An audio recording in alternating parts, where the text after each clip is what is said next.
Hey, you guys, talking about Riley's strain today, I knew this was going to happen, that his autopsy was going to come back suspicious. The fact that he was found with no pants, no wallet, no boots, and not very much water in his lungs is a topic of discussion because what actually happened to Riley? Now, I know it's not uncommon for people to be found without their clothes on if they're found like in the river or a body of water. But what throws me off is his cowboy boots. I feel like those are very snug and hard to get off. So watch this video from a family member and let me know what you think happened. Tonight, we've learned some disturbing details about how he was found. We've learned he was found without his pants, his wallet, or the cowboy boots that he was wearing the night he vanished. Surveillance video captured some of his last known steps on March 8th after he left the downtown bar where his fraternity brothers were. They were all partying together there. It was about 8 miles away from where his body was found.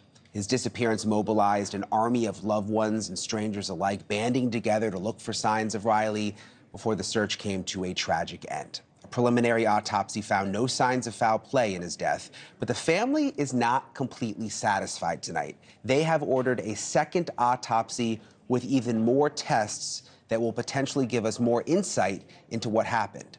And joining us now, family friend Chris Dingman. Chris, thank you for coming on the show again. I understand that Riley has been returned home. His funeral will be happening on Friday. So we're obviously thinking of you all right now, and I can't imagine how difficult all of this has been. But I want to ask you about this second autopsy and some of the new information you've learned. What's new here? The family did have a second autopsy, actually in Tennessee, following the Metro Nashville autopsy from a private individual company that does that. The original autopsy came out just like theirs did, with no obvious signs of trauma, as in weapons, guns or knives, or etc.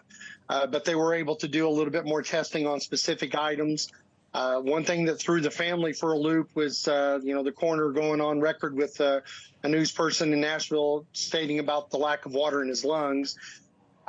It raises more questions. I'm not a crime drama person by no means, but usually water in the lungs means that, they were alive when they went into the water. So more questions. We hope they're going to get some answers with the toxicology. I just hope that this doesn't get swept underneath the rug, because the family deserves more answers than we have. What about the boots, Chris? Tell us what you've learned in terms of what Riley was wearing and what he wasn't wearing when he was discovered. Riley, we were told, which blew the family away. It actually went out on social media, and I screenshotted it and sent it to our war room, and was like, who in the world is this? Who is releasing this information? Because at the time, certain family members didn't even know about that, which really kind of blew us away. Not sure how they got that information. Once again, one more question.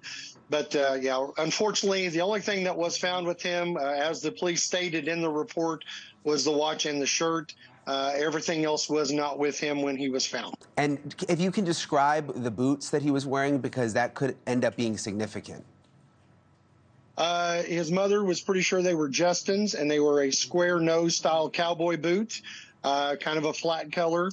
Once again, the jeans were, I think, buckle is what the jeans were. We already knew about the Michael Kors billfold. There's specific things that we've been out in front of this entire time looking for in case this did come up. So we're hoping now that maybe that they will come up so we can get more answers. So his cowboy boots were not on when he was found, and his jeans were not on, and his wallet was missing. Do you know, Chris, if he was wearing a belt? That I do not know, unfortunately, but in one of the pictures we went back and looked at, I'd always preach to the boys about keeping their billfold in their front pocket. Just to being in clubs, it's real easy to get pickpocketed. And the one picture where the boys are all together outside, if you look in the right front pocket, we're pretty sure that's where he had his billfold. So the billfold should have been secured in his pants. Unfortunately, we don't have those answers right now.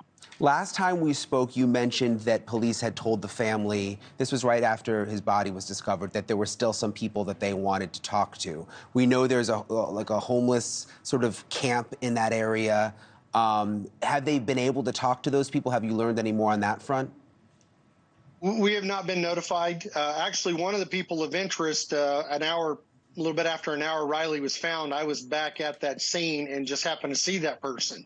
And so we had a group of volunteers that kind of followed the gentleman.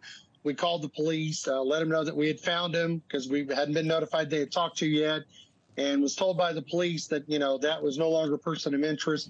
They had somebody else they were interested in. But we know from the homeless people that lived there, that was the person that was supposedly up on the road when Riley fell into the bushes or whatever happened, and he yelled back down that, this was just somebody that had been drinking. It was okay. So once again, a little more confusion. I hope that the ball hasn't been dropped on this. There's numerous people in the videos at the detention center that coincide with the police officer's body cam and a time stamp where they show up on footage still walking north. I strongly believe, and it may just be a love family one knowing that wanting some more answers, but So what do you guys think? I know I've been reading a few things about like dry drowning and trying to explain like the lung situation, which still I don't like the feeling of that.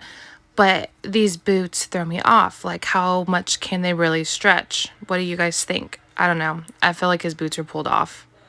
Something else happened to Riley that night, and I'm glad the family's getting a second autopsy done.